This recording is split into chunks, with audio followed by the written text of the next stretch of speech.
A bird of my tongue is better than a beast of yours. The evil that men do lives after them. My fool art thou, Romeo. What dreams may come when we have shuffled off this mortal coil. Blood hath been shed.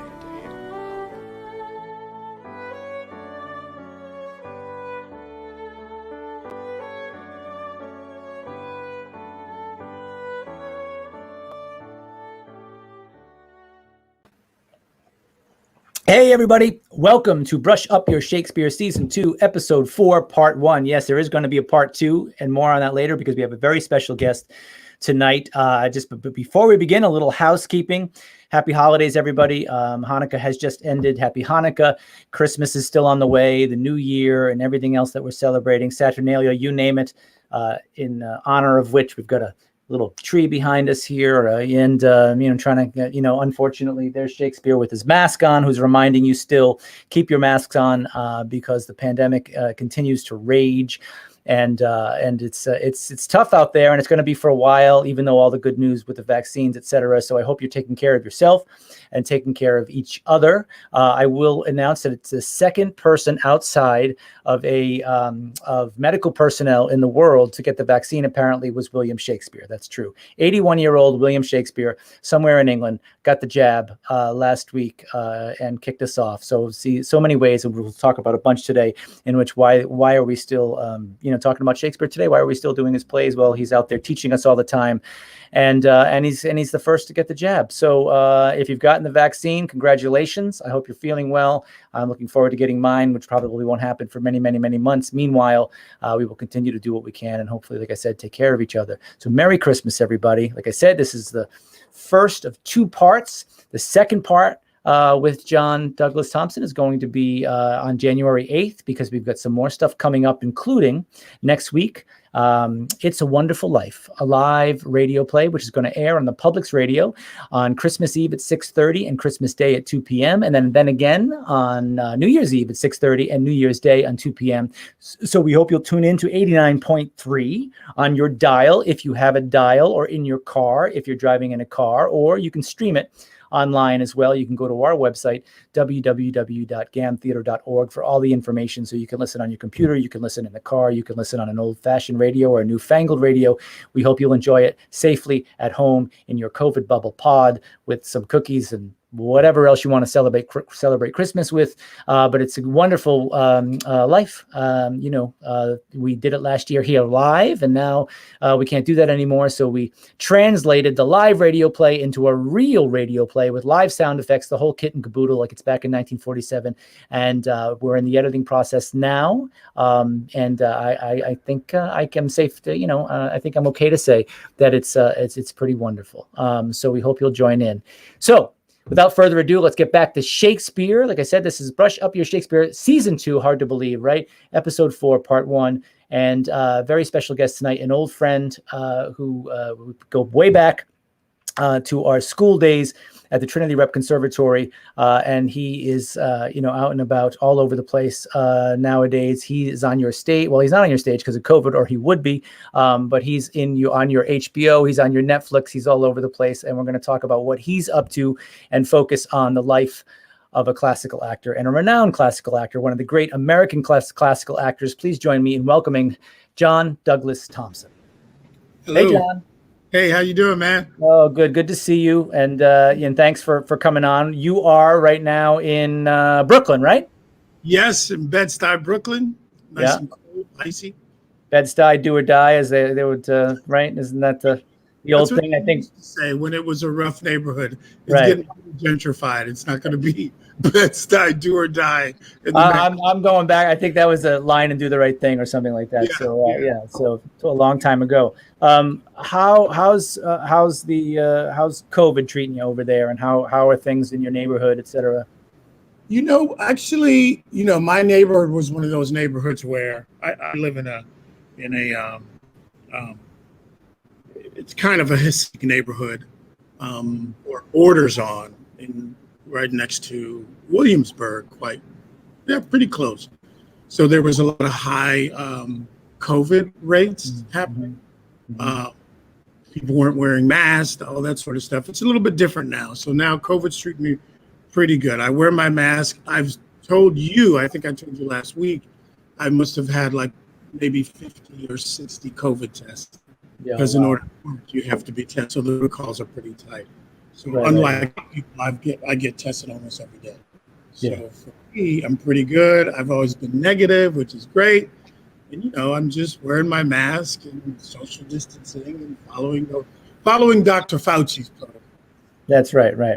Well, but it's a very different landscape out there for the work we do, right? I mean, I'm going to get into, your storied career thus far in a second, but how has it changed the landscape of acting as, for you, and like, what's it been like to navigate these last 8 months or so? Well, obviously, since there's no theater, it's quite difficult, right? So that was my first concern, and I think a lot of people's concern who are at heart stage actors, right? Right. So the idea was, okay, well, Broadway's closed, but it's going to open in 3 or 4 months. No, it's going to be 6 months. No, it's going to be a year. No, it might be a year and a half. That was pretty sad. And now there's not going to be any stage work. So for me, I was lucky enough to find some film and television work, stuff that I could do in the interim, or at least to tide me over. But I think for the acting thing, I think it's tough. There's just not enough work. And people don't know when they're getting back to work. So, some of my friends and colleagues have left the city. They can't get insurance through Actors Equity. So there's a lot of different things going on. It seems like the acting profession is that profession that was probably least thought about in this process now, as we're moving through this process. Like, what are the entertainers going to do? What are those people that make their living performing live? How are they going to fudge during this pandemic? And we've kind of been left out. I feel like we've been left out of that conversation, and hence we're suffering. Yeah. Well, but so you've had to pivot then, right? So I know that you've been really busy lately, and so we'll get into that in a second. What you've been up to, because like I said, I think I hinted in the intro that people can really, you're still available in our living rooms, if not on our stages, which is great. So let's. I just want to run by why John. Just for a little background on So this is mainly our supporters and people watching us in Rhode Island, and John will be familiar to most of us in Rhode Island if we've been going to the theater in Rhode Island for any amount of time. As I mentioned, John's a graduate of the Trinity Rep Conservatory back in we don't have to go. Oh yeah, over 20 years ago. Yeah, and was in the class the year before I was in that great, incredible training program, and then of course worked with the company many times, and kind of came back and went out and so if you've been a Rhode Island theater goer, you've seen John play lots and lots of things, particularly Shakespeare, some of the roles of which we will talk about, including Othello at Trinity Rep, right? Am I right about that? Yeah. Including Winter's Tale, which we did, we were both in back in 1995, I think that was. Don't say it. It's so, oh my God, I can't believe. Yeah. And so many roles at Trinity Rep and in the area, and then out and about to New York and beyond, of course, since then. So John, you're this is like a welcome home for you, and all of your friends here, I hope, are tuning in to watch. But of course, we've gotten to kind of not have to travel that far because ART. I think you did Othello at ART as well. Yeah, I did another Othello at ART, kind of almost right after I did the one at Trinity.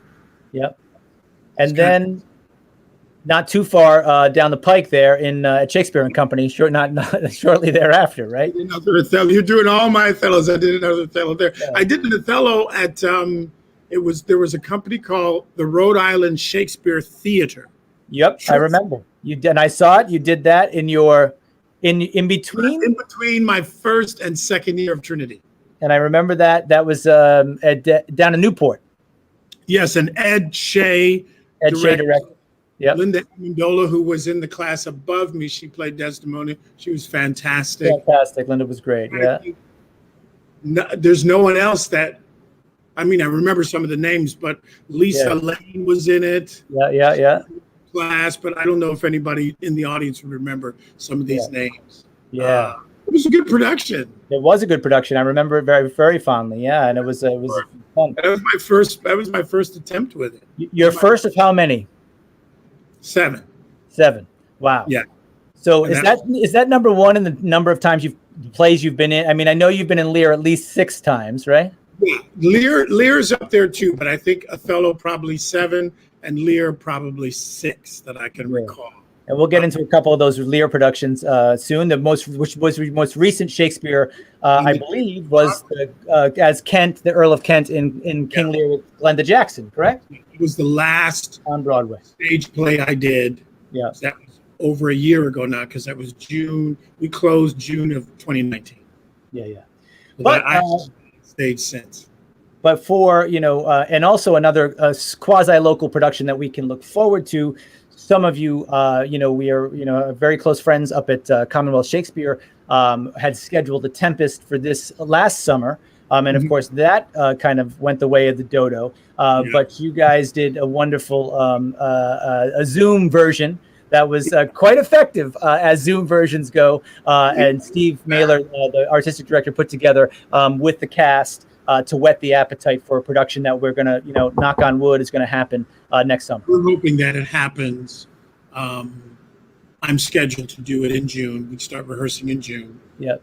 Run from sometime in July to, I guess, mid-August. And then that was, you had a full summer of Shakespeare scheduled, because before that you were supposed to do Richard II in Shakespeare in the Park. Right. We ended up turning that into a radio play with NPR, which was the first time that they'd done that. Like, NPR collaborated with the public, and we did it on the radio. We did it with Zoom, and NPR sent us microphone. It was WNYC, which is our local NPR station.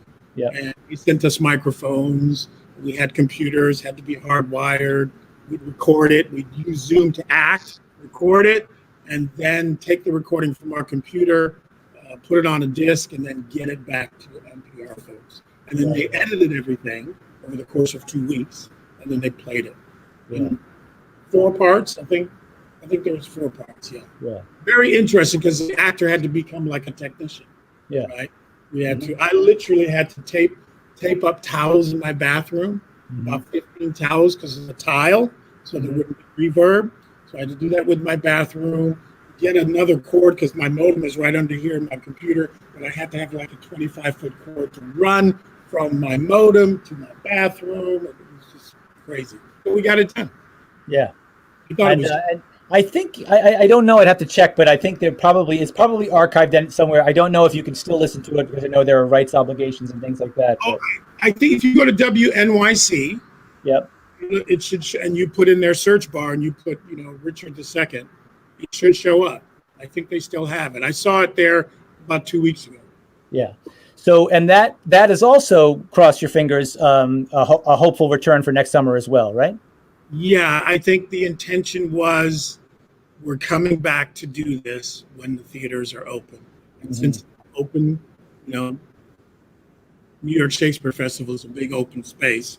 So perhaps we can do it there with a limited audience. Who knows? So we'll see. That's the intention. So hopefully I'll get a chance to do that and do the Tempest. Yeah. Up in Boston. Yeah. Well, that'll be a good summer, and back to, the first love, because it's been probably, I don't know about you, but the itch is pretty severe, right? Yeah, too long. The King Lear experience, we'll talk about it, I'm sure, was such that it became such a negative experience that I was really looking forward to doing Shakespeare again, but not wanting to do Shakespeare anytime soon. Yeah. Wow. Now I'm ready. Now I'm dying to do some Shakespeare. So you've just whet the appetite of anyone tuning in for some really juicy gossip as to why that was true about a big starry Broadway production with one of the, the kind of all-time greats, Glenda Jackson, in her New York kind of, not her debut, of course, she'd been on Broadway before, certainly her Shakespeare debut. Before the Shakespeare debut, but she was on Broadway the year before, and she won a Tony, I believe. Three Tall Women, I believe. Yeah. No, she's after 25 years spent in Parliament, right? And so she, knows her way around the politics. But as we all, quite an actress, as we all know. Absolutely, yeah. And so that was we're kind of going around, but that was in recent years. You had also played Kent with Sam Waterston as King Lear. Is that true as well? Yes. Yeah, and that was at the Public. Sam Waterston. That's right. I totally forgot about that. Sam, is it Sam McDonald? I can't remember his first name. Mm-hmm. Ken McDonald, British director. He directed the King Lear. Sam Waterston was King Lear. That production also had. Did you see it? I did not see it. No. It had its problems. We had a chain link fence. The major problem was we had a chain link fence that moved from the backstage to the front of the stage over time, very slowly. But what we didn't calculate was it made so much noise as it moved, people couldn't hear and understand the text. Yeah. And we couldn't do anything about it. It was like a production design that we were going to have to live with. So it's things like that, I think we had some production design issues in our King Lear on Broadway that we had to live with, i.e. the things we had to do for the Storm, which play great as ideas, but don't necessarily play well in front of an audience. Right. For those of you who didn't get a chance to see that production, it was also kind of scored head to toe by the great and one and only Philip Glass. Right. And so I mean, that was great. And I do feel we may have scored it too much. Yeah. We could have pulled back a little bit on it, you know what I mean? But those were just different aspects of a production that kind of ran away from what we really wanted to do with it. Before we could get a hold of it. Well, it brings up a great thing, that you just said that bears repeating, right? That, and we're going to get to this about what it means to be a classical actor. What is classical acting? What is classical theater? And when we say classic, we think language first, right? And as you say, whether it's a chain link fence or Philip Glass, you got to hear the words, man. Yeah, Shakespeare's still. That's all. I mean, it is a medium, Shakespeare, and theater in and of itself is a medium of language, right? It really is a medium of relationships through text. Film and television is a medium of relationships through images, right?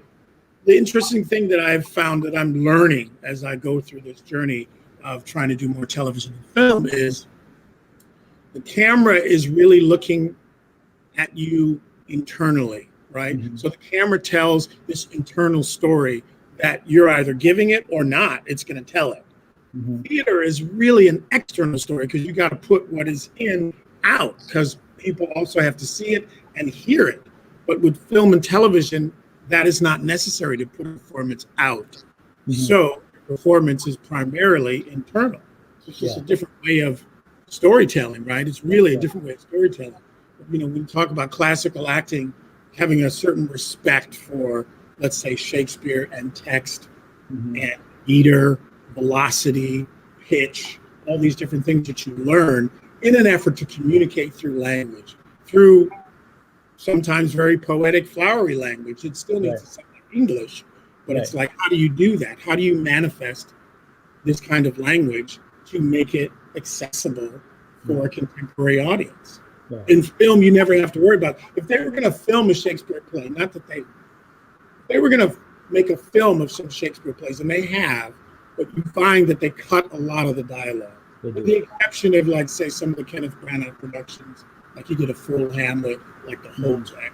But a lot of it they cut because it's absolutely not necessary in a visual medium to tell that story. But on stage, you have to say those words. And they have to hopefully make sense to tell the story. A picture's worth 1,000 words, as the old cliche goes, and so film is moving pictures, right? And so that's a lot of words being thrown up there, and the tendency is to take it out, right? Speaking of not a lot of words, in a very interesting, we were chatting earlier about your latest film that is currently out on HBO Max with Ms. Nominal stars. Ms. Meryl Streep, the lead. It's called Let Them All Talk. I would recommend it to anybody out there if you've got HBO. It's John along with Meryl Streep, Diane Wiest, and Candice Bergen and Lucas Hedges. A wonderful cast, and Gemma Chan, I had a friend who said, when they heard you were coming on, they were like, yes, John, I love John. And then he said, I just saw Let Them All Talk. This is before I had seen it. And he said, and then she said, he's the mystery man, and then wouldn't tell me anything more. And what made me laugh out loud thinking about talking today about language was, I think it's about, you're in it, you come in and out of the film quite a bit, but I think it might be an hour into the film before we hear you speak a word. Yes. And you say 2 words, which I don't even know if you remember them, but it's great. Very compelling. And which it is. Yeah. And so that's the 2 words I totally forgot. You said the exact words as I'm reading the Odyssey. Yeah, you're reading the Odyssey. Ask me, well, how is it? And I say very compelling. Okay, that's right. I totally forgot. That was my line. That was my word. Yes. Right. I also got a kick out of the fact that the silent one was reading the kind of greatest work of literature ever written. You know, in this very, very slick, Steven Soderbergh film world. But everybody out there, check it out, and you'll see John. And we'll get into this, talking more about this the difference between the classical and the the contemporary, for lack of a better term, and what that means, the image, and when we teach and study Shakespeare, and we come from the same background and a lot of that, there's that always that sense of, it's a John Barton thing, right? Which he always calls it the 2 traditions, which is the Shakespeare, the classical tradition, and then the modern or contemporary tradition, which tends to be, and he illustrates it beautifully in those videos, right? Where in the beginning you have, like, it's Alan Howard or somebody doing some big Shakespearean speech, and then it's 2 people come in and they're like popping a zit and they're just mumbling to each other, you know what I mean? And it's like, somehow we have to marry these 2 together to get them to work, But so I just want to kind of run through and look at your and I want to emphasize this to everybody. We're talking about Shakespeare in this, but your career is very varied and takes in all forms and periods, and you name it, and you've done them all. But that will keep coming back to the spine of Shakespeare that runs through your work, and why about that. You have been called, and I'm going to embarrass you, so forgive me. But from the New York Times, the New Yorker, right? We hear things like, quote, as one of the most compelling stage actors of his generation, right? So we talked about last time on Broadway was King Lear in 2018. You became a musical theater star. So you can do it. That's right. I did Carousel. You did Carousel. Actually, not. I will say, actually, at the time that I was doing Carousel, the RSC, as I was getting ready to do Carousel, going into rehearsals, I think, the RSC had made me an offer to come over there and do Tamburlaine. And I said no, because I was in this contract with Carousel. Right. Break. Yeah. Now, so in a way, I regret that I did Carousel, because I missed out on this opportunity to work at the RSC, right? Mm-hmm. But what was interesting about Carousel, it is a fantastic musical. The music is quite amazing. Mm-hmm. We had a Black lead in it, which I think the first time that was done for that particular role, and here it was on Broadway. So it was making a statement, so I was happy to be a part of it, but I did miss out on redoing Tamburlaine at the Royal Shakespeare Company. Right. So which one might have been the first one since, had they done that since Tony Sher did it? It was, I believe, the first one since Tony Sher did it, maybe about almost 20 years ago. Even more. I think it was longer than that. I think it was maybe 30 years ago. Yeah. So I missed that. I missed that opportunity, man. But yeah, and I didn't really do much in Carousel. I walked around as, the Star Keeper, and they had a really interesting concept where the Star Keeper was in the play, as opposed to usually comes on at the end of the play. Right. He was walking through, kind of like what I was doing in the talk, walking through the ship, and you just see this guy, like, who is he? And so I was a Star Keeper walking through the play.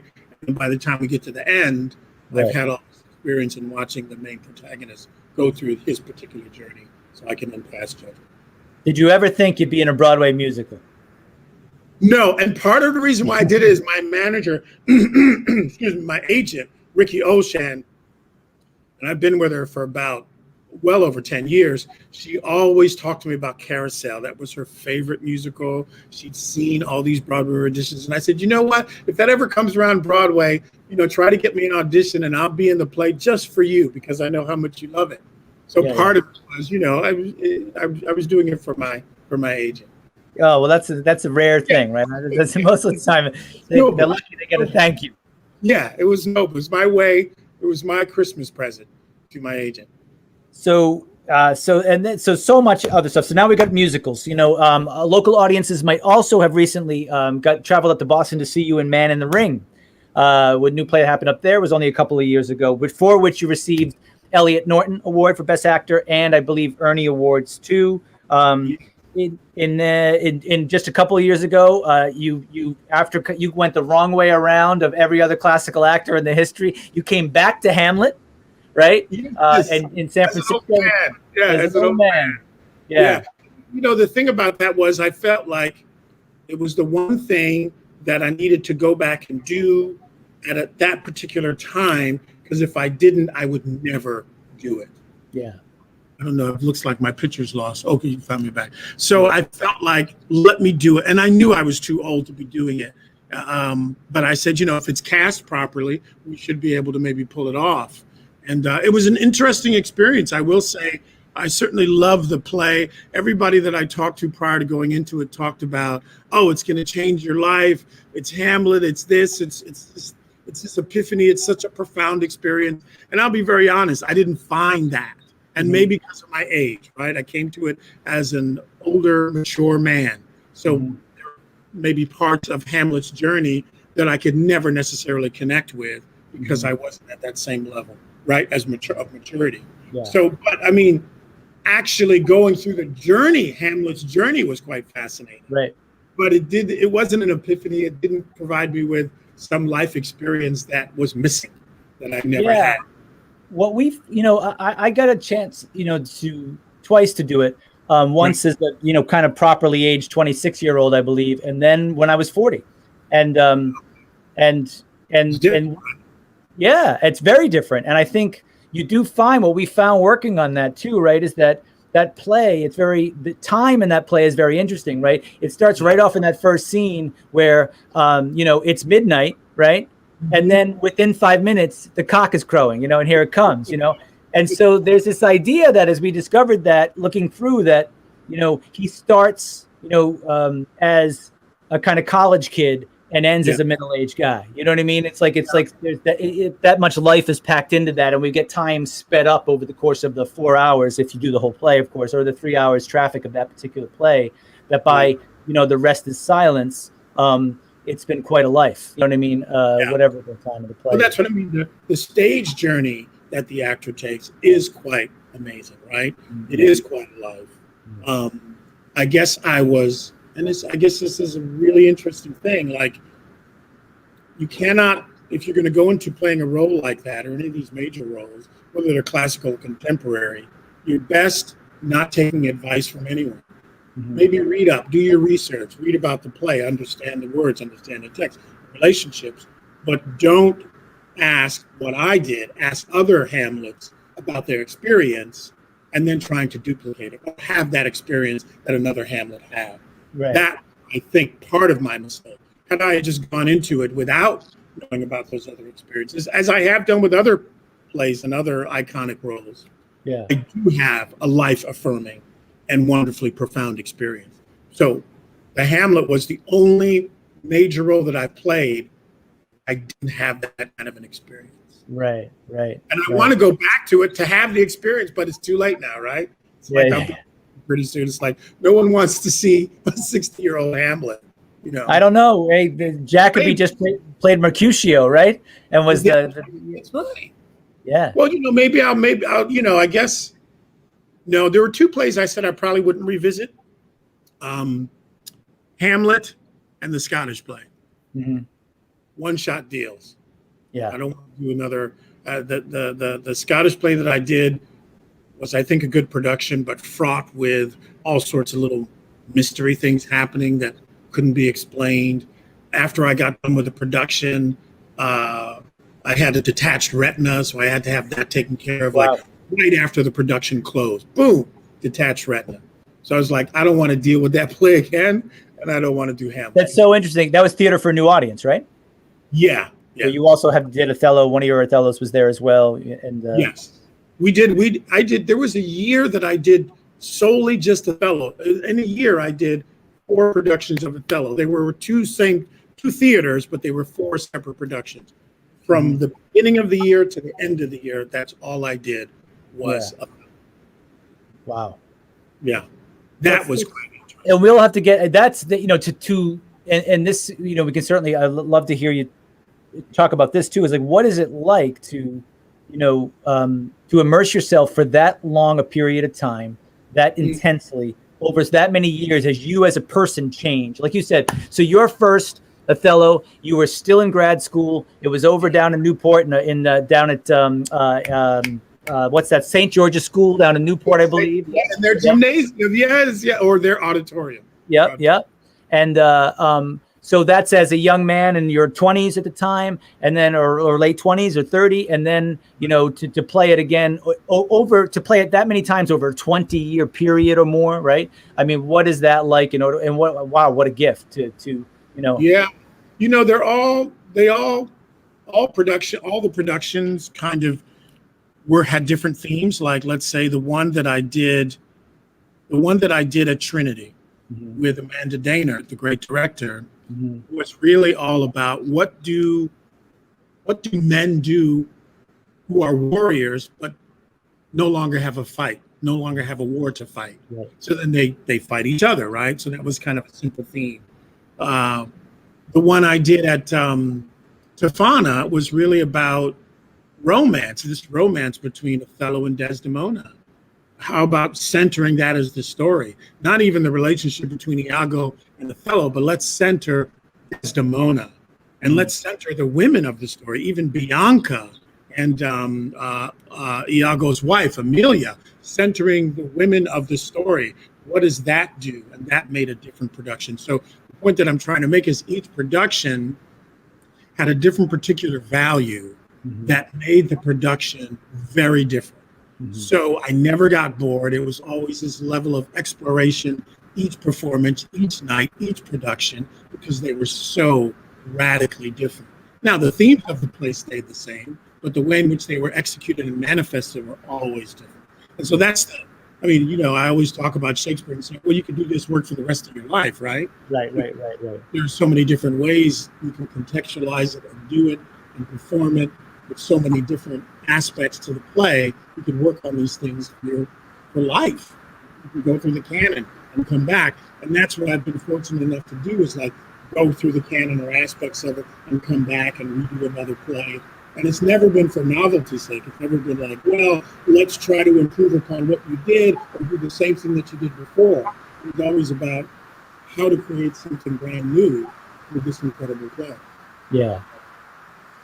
It's, another, very recent, I also want to get to this later and because we're going through one tragedy after another, and you are, your work is, you are considered a great tragedian, and there is, I don't think there's a higher compliment that you can give to an actor. I think it's the highest art form. So we're going to be focusing on some tragedies because you've done, I think, all of them several times. Another very recent production, and a very famous production that I want to make sure we get to spend some time in lieu of where we are as a country right now, was the 2017 Public Theater Shakespeare in the Park production of Julius Caesar, in which you played Cassius. And that there's you as Cassius. And gray hairs. What'd you say? No gray hairs. Oh yeah. What are they? Did they dye those out of there or what? What's going on? Yeah, and that's Corey Stoll there as Brutus, I believe, right? And that directed by Oscar Eustis, who is obviously no stranger to any of our audiences, and the longtime artistic director of Trinity Rep, and now the longtime artistic director of the Public Theater, which he's completely transformed in 100,000 ways. That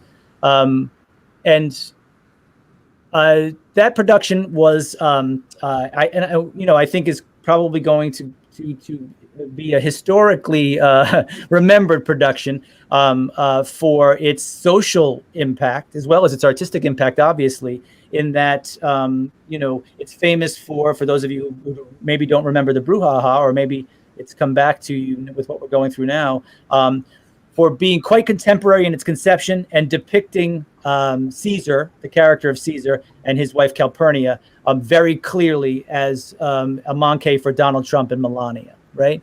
And then, and impressively how much Oscar and the production team and all of the actors, really played that idea out and didn't leave it there, right? I mean, and took to one point where I'm reading. I'm going to recommend very highly to you all this great book by James Shapiro, who John has worked with many times, and who I'm going back now to 2012. In the New Yorker profile from 2012 on you, in which James Shapiro, who is the author of 1599 and the Year of Lear, and this book, which is one of the top 10 books on the New York Times end of the year list for best books. There's also another Shakespeare on that list, Hamlet by Maggie O'Farrell, which is a novel about which is brilliant. If you haven't read it, John, it's really, really something else. It's James Shapiro had. Oh, well, go on. Say what you're going to say. Well, the James Shapiro called you in that New Yorker profile the best American Shakespearean actor, hands down. And so just so you can blush a little bit. So I'm going to go to in the book. What's great about this book is it goes through the history of Shakespeare in a divided America, as the title says, and it kind of bookends many chapters on other points, inflection points in American history and Shakespeare in American history, with this Julius Caesar production, which Shapiro worked on with Oscar, and for because it will be, I think, in 100 years, another inflection point when we talk about the great moments in theatrical history, the Astor Place riots. It's going to be the whatever we end up calling it. I don't know what the name will be. The Trump Caesar. What it will be. But he writes about here you running on stage. How does he put it here? This is. He says, when John Douglas Thompson's Cassius subsequently ran on stage waving a resist banner and wearing one of the pink pussy hats worn by thousands of post-election protesters, you could look around the Delacorte and see smiles and nods as many in the audience made a very personal connection to the action. That's just one little iota of a detail in a production that was filled with that kind of stuff. And then got pretty dangerous once it made it into the right-wing news and it became a flashpoint in the so-called culture wars. Can you? Well, I'll shut up now. And what was that like? Well, it's a very funny thing. I don't think we felt we were courting controversy at the time of working on the production in rehearsals. We thought the Trump comparisons were quite witty and funny. And that Shakespeare, the wonderful thing about Shakespeare is how much Shakespeare can contain, how many things you can put inside Shakespeare, and Shakespeare's language and story form can contain it. So we thought it was quite enjoyable and a very good way to tell the story, right? It wasn't like we weren't throwing in such a concept that made Shakespeare's Julius Caesar no longer legible. It worked with the story. And I didn't realize how controversial it would be until I remember one night I came home and I was watching CNN, and there was this video of when Caesar gets killed by the conspirators, and I being one of them, and we're all holding our knives. And there is Caesar on the ground. And they kept running that in kind of a loop. And then we started to realize there was a lot of attention being placed on this production, getting caught up in these cultural wars. And then it kind of got a little bit dangerous because then people needed to be escorted home. People's social media accounts were being attacked. People were being threatened. I remember sometimes when we had to walk outside the theater to make a crossover to come to another entrance, they had to put us behind a black cloth so that we couldn't be seen. So we would blend right into the night as we moved across. So nothing could be seen as far as the actors, because there was fear that someone may, do something to us. Maybe there's someone in a tree could shoot us. Who knows? We just weren't sure. And there was a couple of performances where a helicopter would just park right over the theater, hundreds of feet up, of course, park right over the front and just let their blades go, and that kind of noise would obstruct the text coming out of the actors' mouths in the production. So it created this problem where people couldn't hear. and we couldn't hear ourselves, and he would just sit above the theater, hundreds of feet up in the air for long stretches of time, and there was nothing we could do about it. So yeah, it did get kind of dangerous, and I don't think that's what we bargained for as actors. And it became, wow, this is kind of dangerous, and now there's some issues. But I will say this about the public and Oscar: they came right to our rescue and gave us all that we needed as far as security. You know, who'd have thought that you're doing a Shakespeare production, that all of a sudden you need some security to get home? Right, you know what I mean? right. It's like for the actor, it is this place where you say, wow, this is dangerous. Now I've crossed the line, and now I'm an activist. Right. By default almost, right? And that's actually quite a wonderful place, because I believe over the course of time, actors have always been, sometimes by default, an activist. We're bringing up things in particular social climates that really allow people to think and have debates and discussions, and we're speaking truth to power, all those sorts of things. So it was quite an amazing moment. And I don't know if it'll go down as what you think as far as it being some sort of a seminal production. I will say I'd never been in anything like it. You know what I mean? And I remember that whole thing with the hat and around as Cassius. It was an idea I came up with Oscar, and Oscar's wife. She made the hat for me. And so, you know, that was part of the production, you know, so it extended beyond just the actors on the stage. There was lots of stuff that went into it. And James Shapiro was our dramaturg. Right. He also dramaturged me for Tamburlaine. So I've worked with James Shapiro quite a few times as it relates to Shakespeare and Marlowe and what that language means.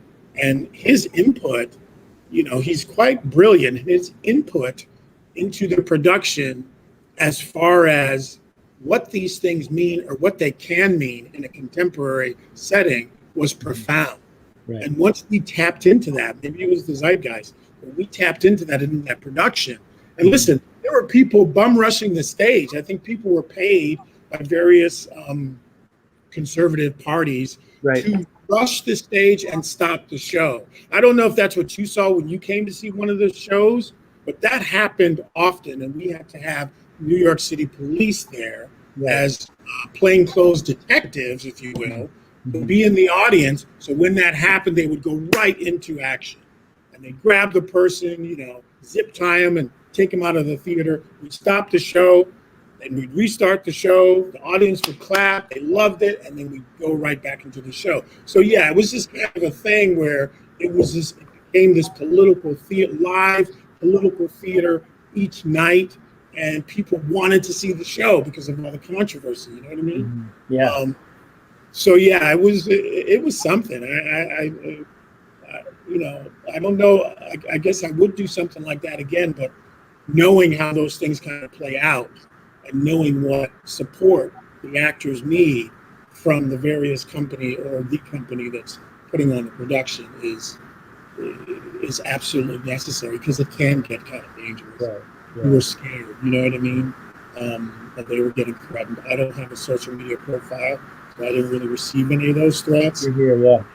We did, and they were receiving some horrendous threats, racist epithets, you name it. I mean, everything thrown at us.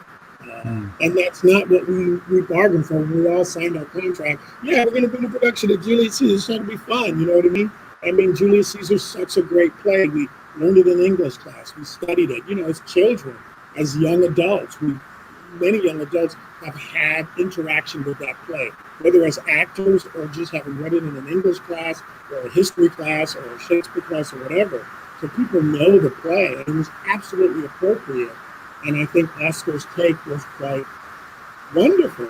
And we just didn't know it would be that political when we started working on it. It was really fun and entertaining to us, and then it became real serious. Yeah, I you know, find it a bit ironic and why to bring it up now, and that a production that was about, you know, which Oscar was very articulate about as always, in that you know, that the assassination of Caesar, of course, set democracy back. Yes. Right? So this was not advocating for, the No. liberals advocating for the destruction of Donald Trump at Absolutely all. not.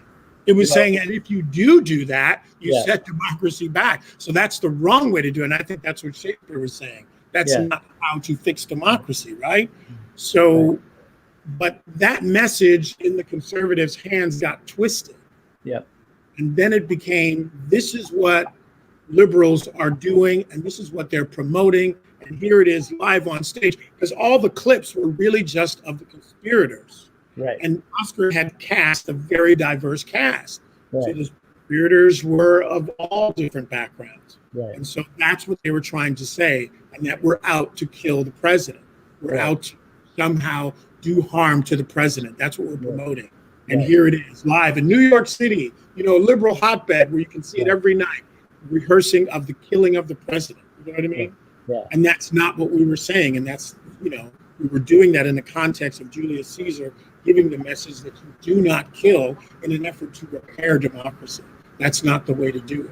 And ironically, a production of Caesar a few years earlier during Obama's administration at the Guthrie had an actor playing Caesar who very much was, an obvious stand-in for Obama and caused no problem whatsoever. And it was a well-received production at the Guthrie. And the Guthrie isn't the GAM. The Guthrie is, it's a massive theater, right? I mean, it's the biggest regional theater. So that was. I've never been in a production that was like that in no way, shape, or form. And part of it was exciting. It was exciting to perform it, and I think part of the excitement was the danger that went along with it. Yeah, It just was really dangerous what we were doing. You know what I mean? Because of the way things were, the polarization of the country, and we were just in the mix of it. You know what I mean? Yeah. And once again, I say we never thought that it would ever come to that. That was the furthest thing away. When the first person bum rushed the stage, I remember it vividly because you heard them way in the back of the audience yelling, "You can't do this. You cannot advocate killing the president," blah, blah, blah, running at us. We don't know what they have in their hands or what they're doing. They're just running on the stage. And we're there with our rubber knives or whatever and blood all over the place. And they're running right into us. So the first time it happened, no one knew what to do. And Oscar had cleverly said in this production, which I think set our production of Julius Caesar apart from others, we have all these crowd scenes, right? It's always the hardest thing to do in Julius Caesar, do these crowd scenes, because it's so, you got 5 people with placards or whatever, and right. He had hired 50 extra people, right? Extra actors who would sit in the audience. And also, while Brutus was talking, while I was talking, they get agitated and stand up and point at us. So you didn't know who was who. You didn't know if there was some conservative, crazy person in the audience, or was it a member of the cast? At least from the audience didn't know if this was cast this way or if this was real. So there was this whole point in the production where you didn't know if that person that was running at us, if that was part of the production or not part of the production. Right. You had to fight for that, Yeah.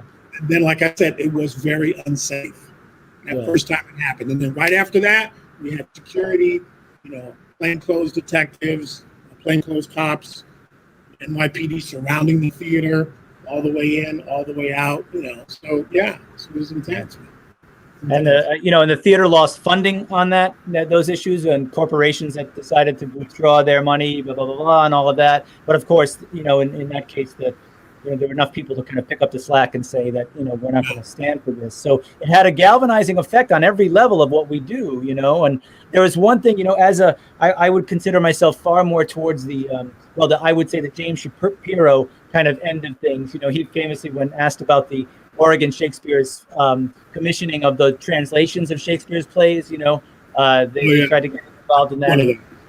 And he was like, no, I don't know that this is the, and so, but there was one, and maybe you remember it, one change to the text in Casca's speech about what was going on while he was being denying when Caesar's saying, I don't want the crown.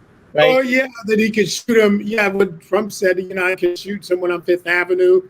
Yeah. I think somehow that was put in Fifth Avenue was, he put in Fifth Avenue.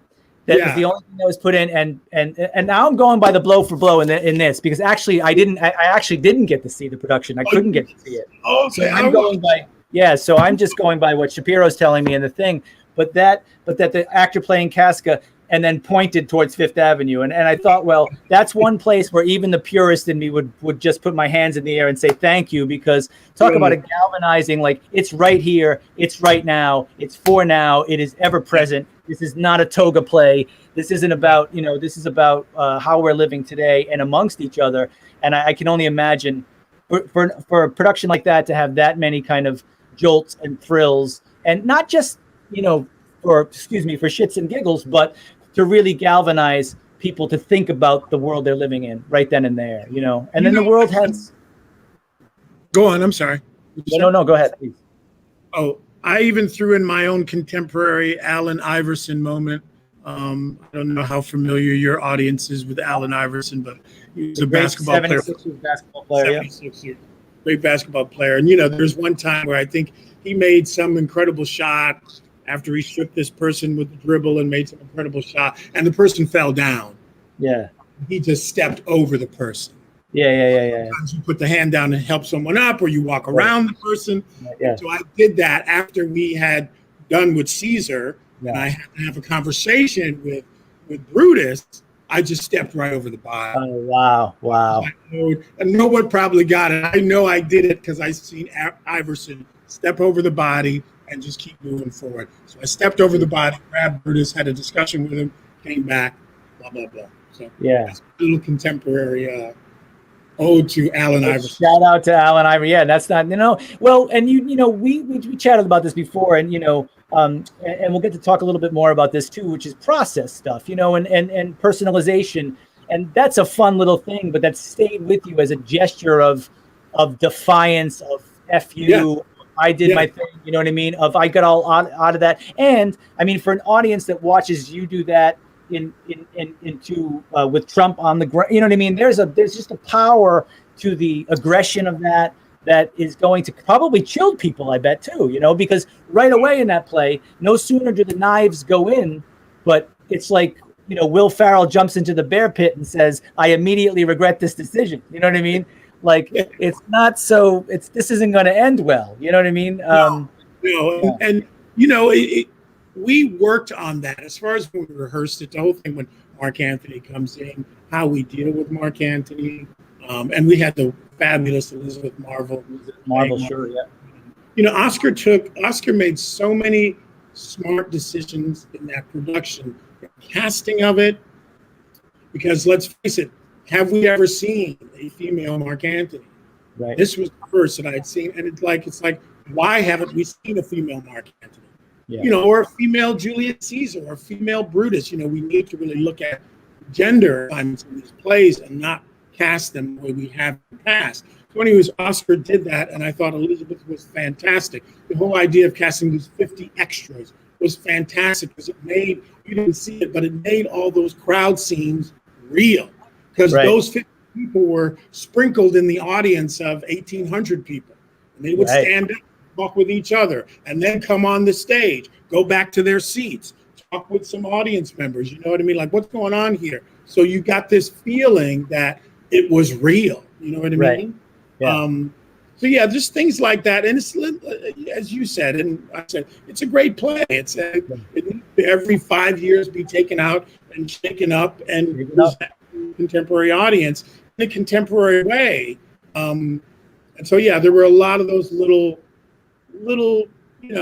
moments that Oscar put in the show. And Oscar had worked on this play before. I think this is probably one of his favorite Shakespeare plays. Yeah. His first foray here in Providence was he directed it at the season. Ann Bogart was our artistic director.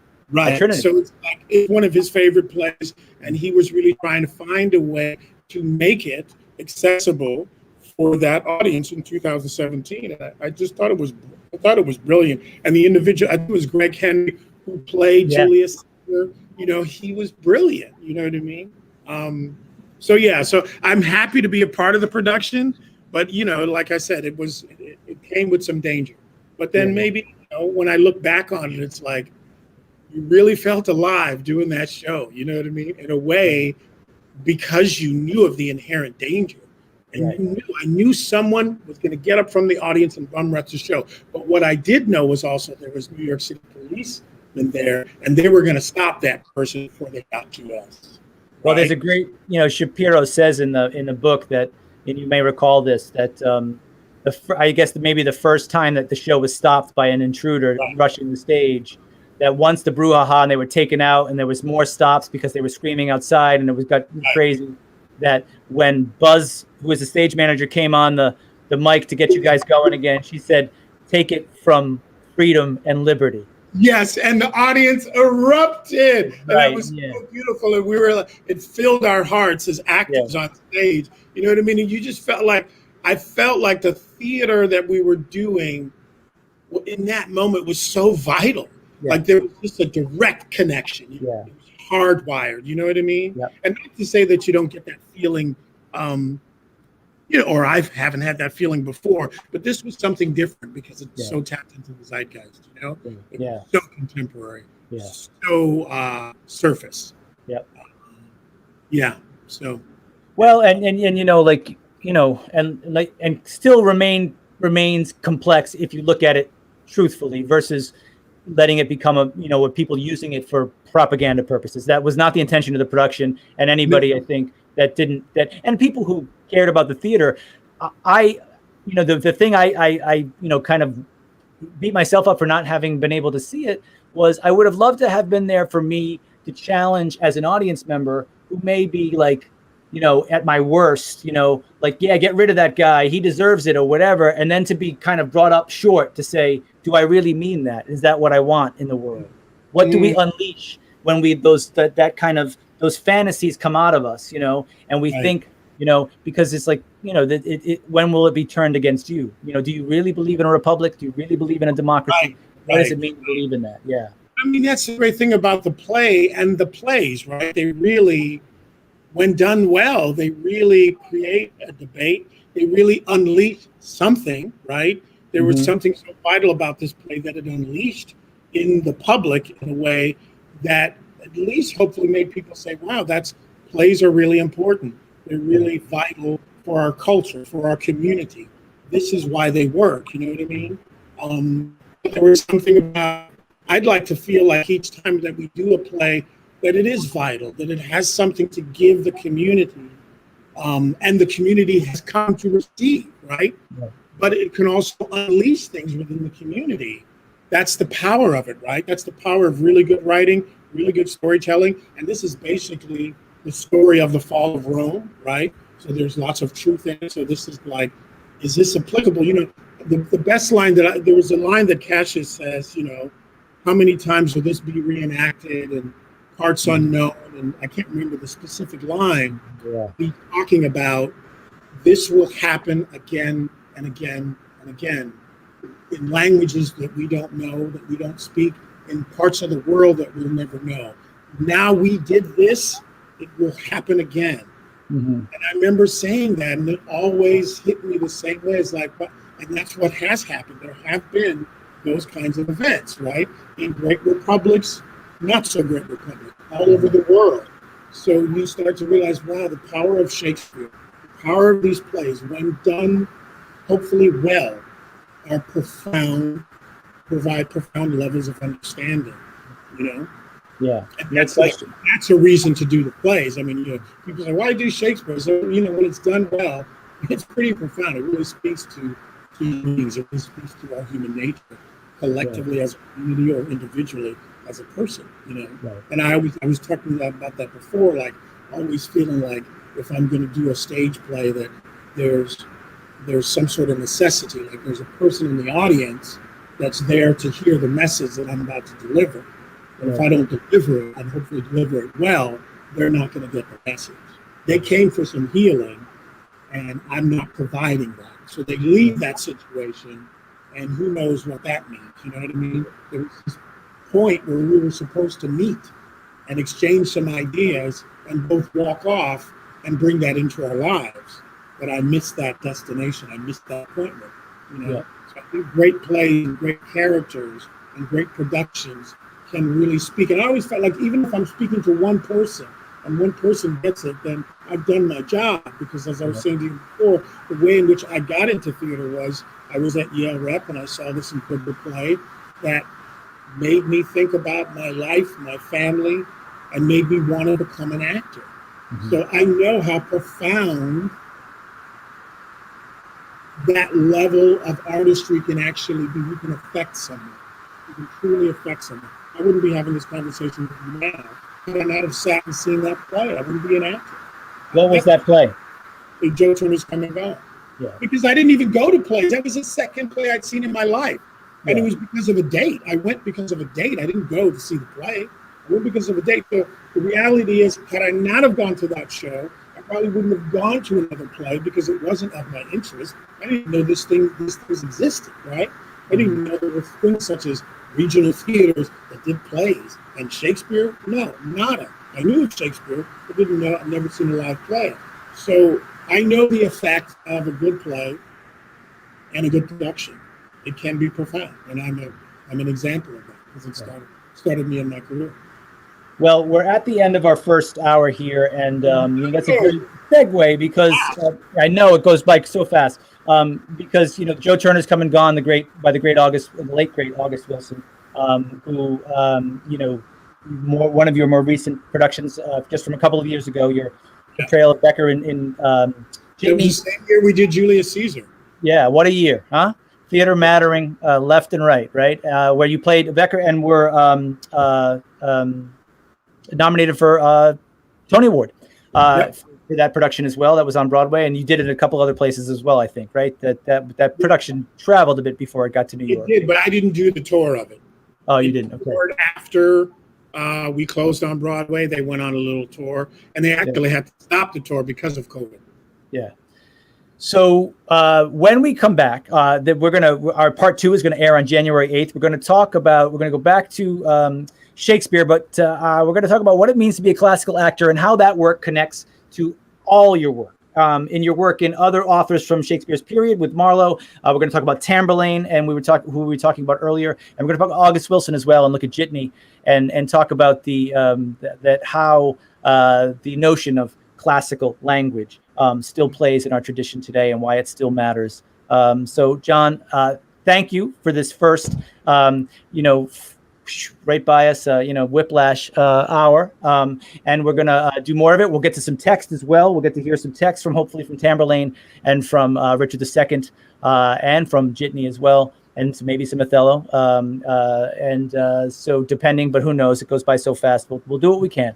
But thank you, John, for this first hour. We're going to take a break right now, and we're going to go away. We're going to see you on January 8th back here with John. And on the way out, we want to remind you, I want to thank Navigant Credit Union for their sponsorship of the show, of course, and for their support, as always. And we want to remind you that Christmas Eve and Christmas Day, Christmas Eve at 6:30, Christmas Day at 2 p.m., you can listen to It's a Wonderful Life, a live radio play on the Publix Radio 89.3, or you can stream it online. It's going to be repeated on New Year's Eve at 6 p.m. and New Year's Day, January 1st at 2 p.m. We hope you're going to tune in, and we're going to leave you now with a little teaser that the man behind the scenes right now, John Del Sesto, the wizard, the maven, the graphics, the crazy, he put this together with some help from his friends who you'll see. And it's a wonderful, hopefully will whet your appetite. Everybody stay safe. Have a great holiday. And we'll see you again on Brush Up Your Shakespeare, episode 4, part 2 on January 8th. Our story tonight doesn't begin anywhere here on Earth. Instead, it begins in heaven.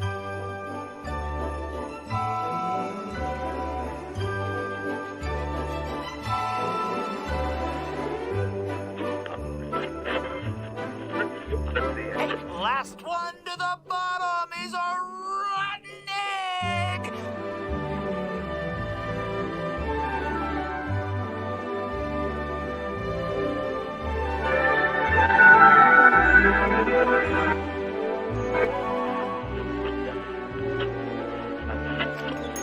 It's me, Mr. Gower, George Bailey. You're late! Yes, sir.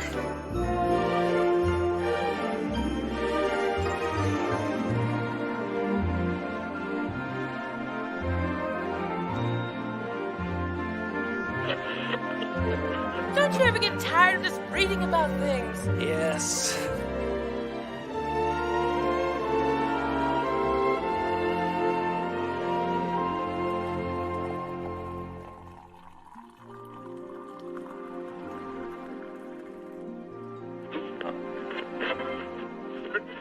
We will return to the Gam Theater Playhouse of the Air's presentation of It's a Wonderful Life in just a few moments.